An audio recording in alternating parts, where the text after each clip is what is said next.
Draped in a soft velvet choker, she concealed a scar beneath layers of shimmering pearls and timeless diamonds. Queen Alexandra of Denmark made her hidden wound a hallmark of an era, establishing herself as a renowned collector of royal necklaces. She was seldom seen without several strands encircling her neck, each meticulously selected, each holding a tale of heritage, emotion, or nationhood. Yet, 100 years later, where have these cherished jewels drifted? Which ones continue to grace the necks of modern royalty, and which lie hidden in enigmatic vaults? Today, we uncover two intertwined stories, that of a woman who transformed private sorrow into a sweeping trend, and the journey of her iconic necklaces, now dispersed across museum cases, auction floors, and the royal personages of today. When Princess Alexandra of Denmark first set foot in Britain in 1863, she appeared as if drawn from the pages of a fairy tale.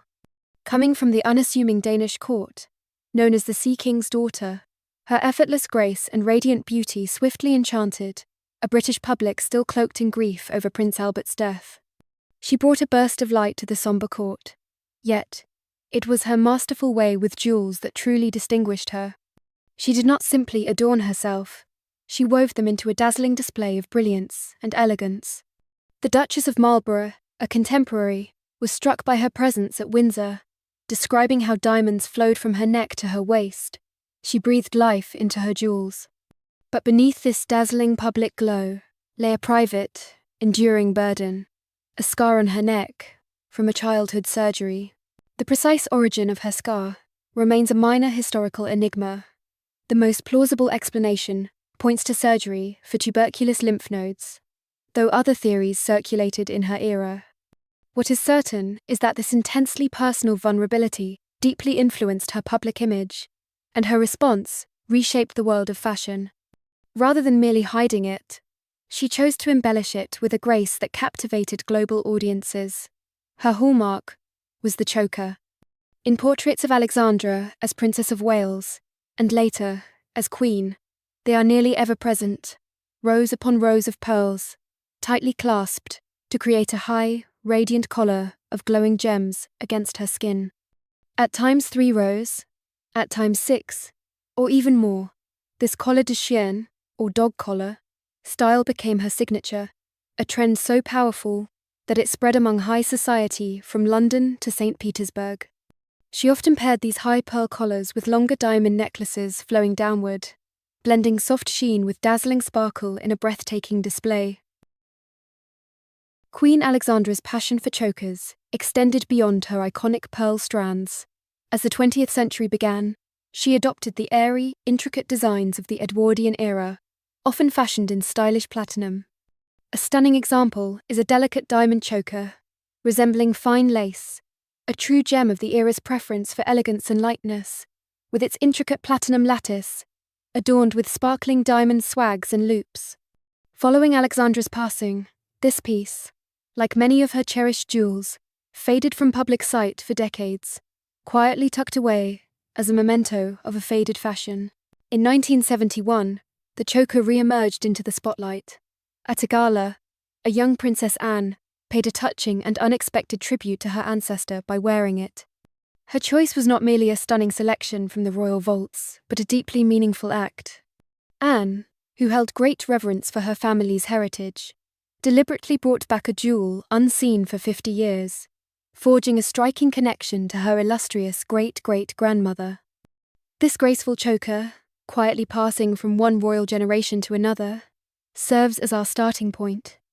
The tales of Alexandra's other, more magnificent necklaces are far more intricate, threading through wills, auction houses, and the treasuries of various royal families. Though chokers shaped her distinctive style, Alexandra's collection also featured extraordinary pieces that became cornerstones of the royal collection. These are not mere ornaments worn and then tucked away. They are vibrant chapters of history, connecting us to the present. Let us start with one of her most cherished and romantic treasures, her wedding necklace. This formed the heart of a dazzling parure, a coordinated set of jewels, given as an intimate gift by her new husband, the Prince of Wales, for their marriage in 1863. Contemporary newspapers reported that the prince himself guided the design alongside the royal jeweler, Garrard.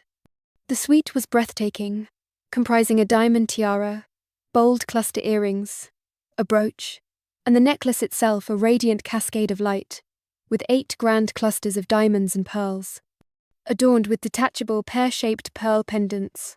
On her wedding day, she naturally wore it, a radiant bride graced by her husband's gift.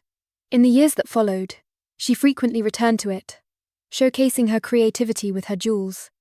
At times, she added extra pendants to the necklace for a bolder effect, or even removed parts of the parure to adorn her gowns, as she did for her coronation. After her passing in 1925, the parure was split. Her daughter, Princess Victoria, received the tiara but later parted with it, marking a quiet loss for the royal collection and a reminder that not all treasures endure. However, the necklace, along with its matching earrings and brooch, passed to her resolute daughter-in-law, Queen Mary. Here, the necklace's journey takes a delightful twist. Queen Mary later gifted it to her own daughter-in-law, Queen Elizabeth, now remembered as the Queen Mother, around the time her husband ascended the throne in 1936. From then on, it emerged as one of the Queen Mother's defining treasures. In photographs, from her most significant state events, and portraits spanning 60 years, this necklace appears time and again. She often wore it alongside her magnificent tiara, a pairing that came to embody her distinctive blend of warm, majestic elegance. Following her passing in 2002, the necklace fell silent, vanishing from public sight for 16 years. With such jewels, you start to question whether they have been quietly set aside, their days of dazzling prominence perhaps at an end. In October 2018, during a state banquet honouring the King and Queen of the Netherlands, the necklace reappeared, adorned with grace by Catherine, the Princess of Wales.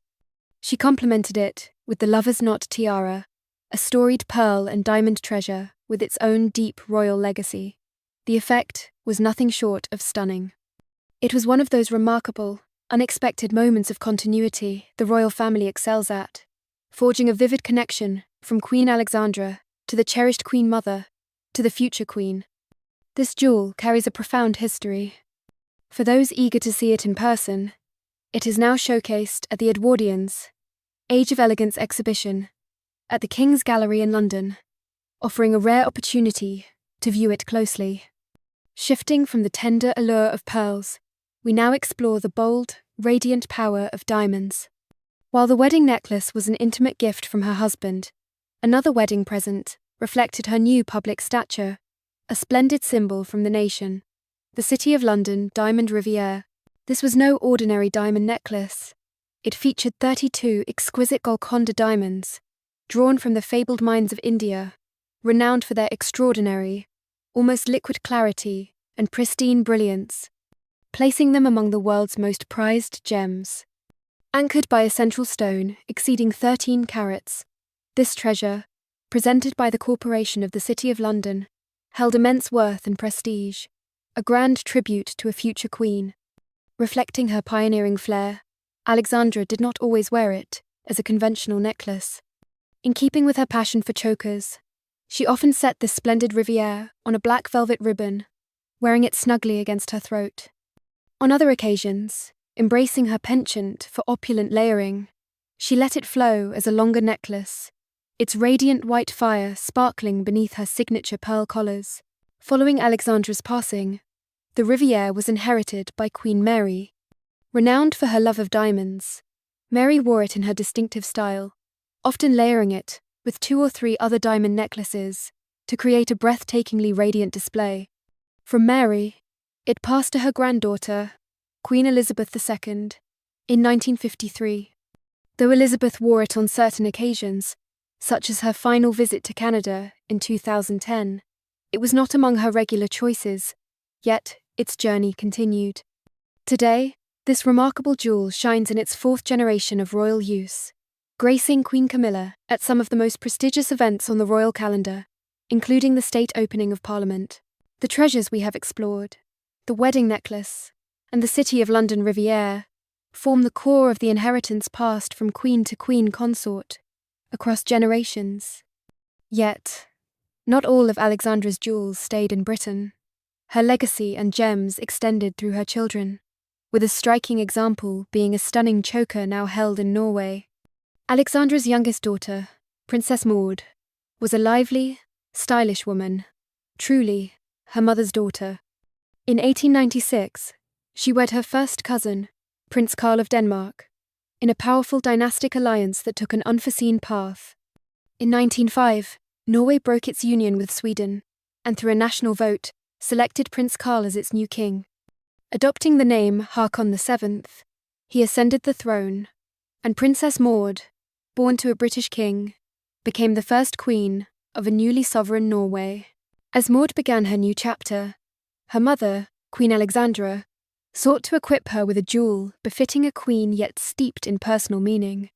She bestowed upon Maud one of her exquisite chokers, a refined piece featuring rows of delicate pearls divided by vertical diamond bars and secured with a diamond and pearl clasp. It perfectly captured Alexandra's distinctive style, serving as a heartfelt gift from a mother to a daughter entering a grand new role. This English royal treasure thus became a cornerstone of the fledgling Norwegian monarchy. Following Queen Maud's passing, it endured as a cherished family heirloom. Today, Queen Sonja wears it with great pride and regularity, making this choker one of her most iconic jewels. She dons it for the grandest state occasions, a timeless and visible tie to Norway's first modern queen. This is a beautiful tale of continuity, yet of a unique sort. It reveals how Alexandra's personal collection not only enhanced the British treasuries, but also sowed the seeds for the jewel collections of other European royal families. Now, we shift from jewels frequently worn and pass down to one with a distinct narrative tale of heritage, profound history, and a long, silent rest in the royal vaults. This is the Dagmar necklace. Among all of Alexandra's treasures, this piece is perhaps the most intimate reflection of her story, a wedding gift tying her directly to her Danish roots.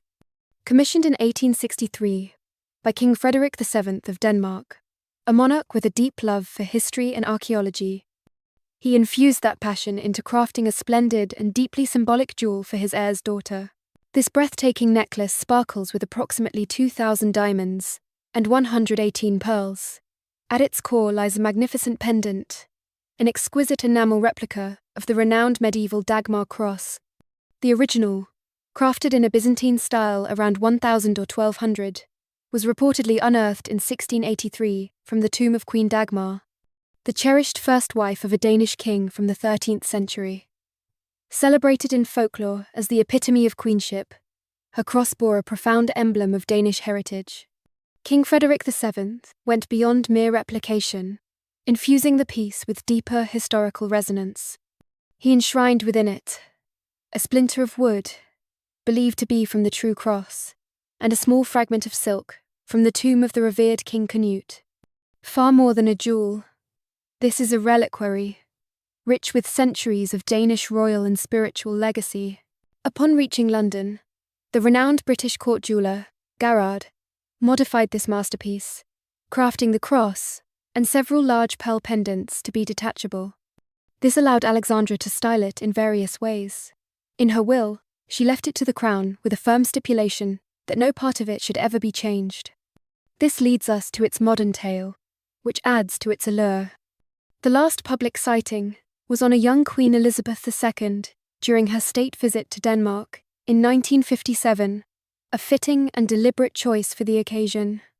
Notably, she wore the necklace without its cross, respecting its adaptable design while adhering to her great-grandmother's directive. Since that moment, it has vanished from view.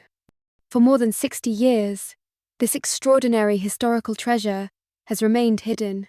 This is truly one of the treasures I yearn to see brought out from the vaults once more. Its romance and mystique are captivating. Can you picture it being worn today? Yet, here is the marvelous part. Though it may not adorn a royal figure now, we can view the necklace itself at this very moment. A remarkable and rare chance awaits to see it in person.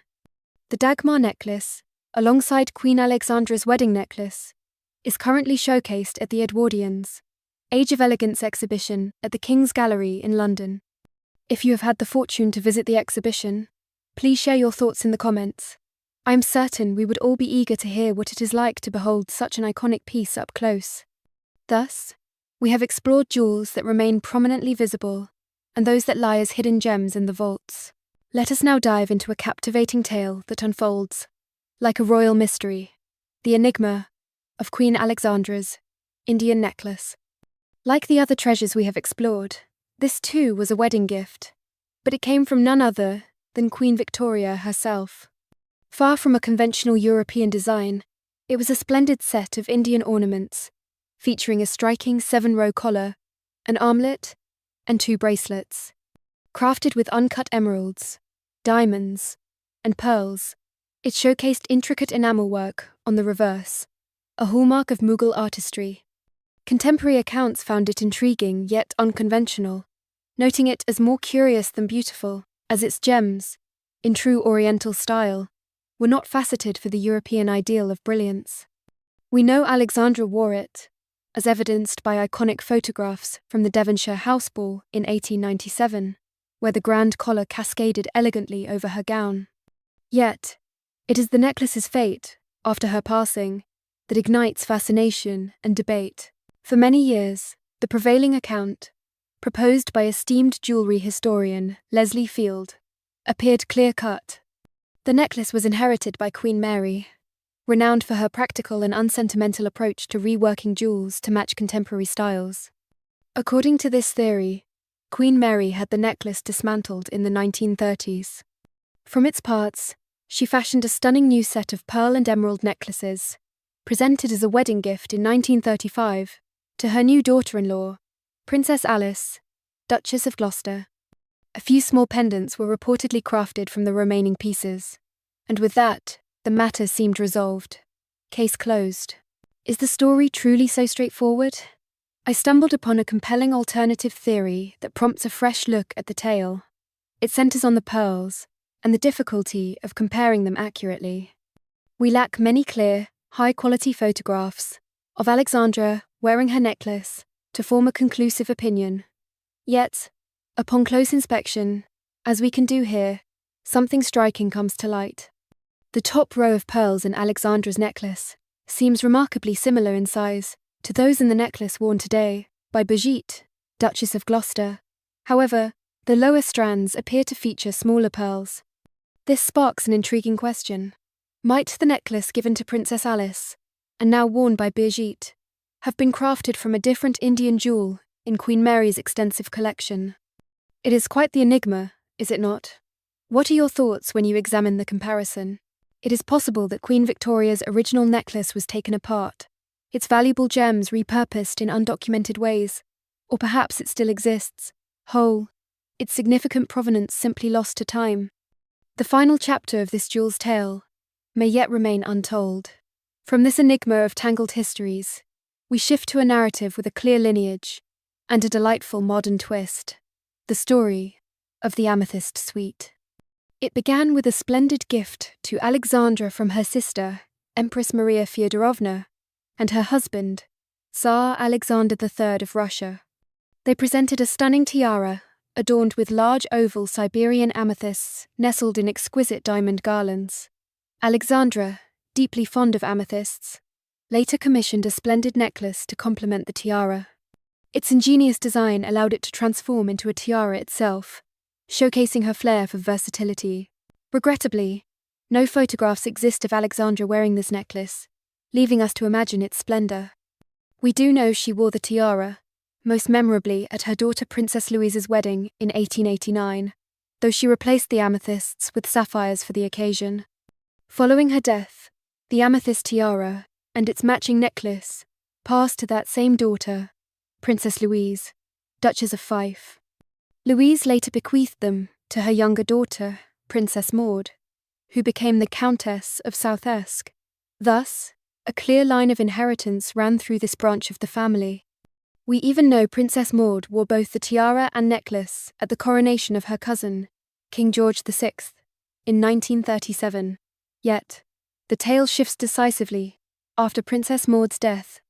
Her jewels were offered at auction, and with the strike of the auctioneer's gavel at Christie's in 1946, the tiara and necklace departed from the royal family.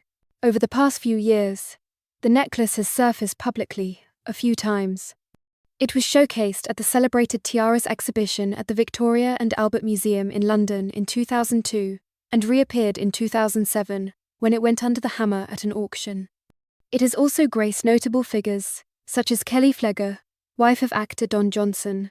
Yet, since that final auction, the necklace has vanished from view once again. Its present whereabouts remain a mystery, likely nestled in a private collection, its tale unfolding just beyond our gaze. We have explored jewels with well-documented paths and others cloaked in mystery. Now, we encounter a piece that seems to belong to an entirely different realm, a true icon of the royal vaults and, for many, the quintessential hidden gem of the collection, the Cartier Collier Razile. Its name, Razile, French for a delicate net like a fishnet, perfectly describes its former, breathtakingly intricate lattice of diamonds, crafted to cascade over the neck and shoulders, like radiant fabric. Queen Alexandra commissioned it from Cartier in 1904. Originally, it featured detachable cabochon, ruby, and emerald pendants, refashioned from her Indian jewels. In captivating portraits, we see her adorned with it, a glowing veil of light shimmering against her skin. Following her passing, the necklace was inherited by Queen Mary, who, true to her nature, reimagined it. She replaced the coloured stone pendants with diamonds, and, for striking effect, occasionally adorned it with some of the fabled Cullinan diamonds. She showcased it in some of her most memorable portraits during the 1930s and 1940s, a dazzling display of royal splendour. Yet, after Queen Mary's death in 1953, when the necklace passed to Queen Elizabeth II, it faded from public view. It has not been worn publicly for more than 70 years. Its existence, however, is no mere rumour. Sir Hugh Roberts' book, The Queen's Diamonds, published in 2012, definitively confirms that this masterpiece remains secure in the royal vaults. The necklace's legacy is so profound that a replica was recently crafted for the television series The Gilded Age, a tribute to its lasting renown. Thus, it is neither lost nor sold, it is simply waiting. This is yet another treasure I long to see resurface. Would it not be a stunning moment? I imagine it would look exquisite on Catherine, the Princess of Wales, accentuating her graceful neckline. She would wear such a bold piece with elegance. Now, before we close, let us unravel one of the greatest and most enduring mysteries of Alexandra's collection. Many have admired her iconic grand portrait, where she dons a breathtaking diamond festoon necklace, a true masterpiece. For years, jewellery enthusiasts have wondered, what became of it? Did Queen Mary rework it? Does it rest in the vaults? Thanks to recent research by historian Trond Noren Isaacson, who gained access to Queen Alexandra's private jewellery inventories in the royal archives, we now have a clear, though somewhat melancholic, answer. The necklace passed to her middle daughter, Princess Victoria, and Queen Mary later noted that Victoria simply disposed of it. The same fate, incidentally, met the exquisite wedding tiara Alexandra wears in this portrait. Thus, this remarkable jewel is not resting in the vaults, awaiting a grand reappearance story concluded with Princess Victoria. Yet, this is not the only enigma linked to her. In photographs from the renowned Devonshire house ball in 1897, Alexandra is seen wearing a charming pearl and diamond choker with a delicate lattice design. Regrettably, no clear details about this piece have surfaced. It, too, likely passed to Princess Victoria, after which its trail vanishes entirely. This leads us to a pivotal moment. What transpired after Alexandra's death in 1925? Remarkably, Queen Alexandra passed away without a formal will. Yet, she had meticulously noted, in a photographic inventory of her jewellery, which pieces should go to cherished family members. Thus, the task of sorting her extensive collection fell to her family. Queen Mary's diary offers a touching insight into this moment. On Saturday, January 9th, 1926, she recorded, at 11, to Sandringham, where Toria and Maud, alongside George and me, divided dear Mama's jewels. It was fascinating, yet sorrowful. Thus began the Great Division. This singular, poignant task, carried out by the Queen and her sisters-in-law, holds the key to understanding the diverse fates of Alexandra's treasures. From a scar concealed under velvet to diamond rivières adorning the necks of today's queens, Alexandra's necklaces weave a tale of one woman's personal journey becoming a nation's legacy. Some of these treasures we can gaze upon today, while others live only in our imagination. Yet, visible or hidden, each continues to narrate the story of one of Britain's most elegant and influential queens. I will remind you once more, if you are in London, the chance to view the Dagmar necklace and the wedding necklace at the Edwardians' Age of Elegance exhibition is truly remarkable. Held at the King's Gallery in Buckingham Palace, the exhibition runs until November 23, 2025. Beyond these two splendid necklaces, it showcases a trove of era-defining treasures, including additional royal jewels, exquisite creations by Fabergé, and Queen Alexandra's resplendent coronation gown.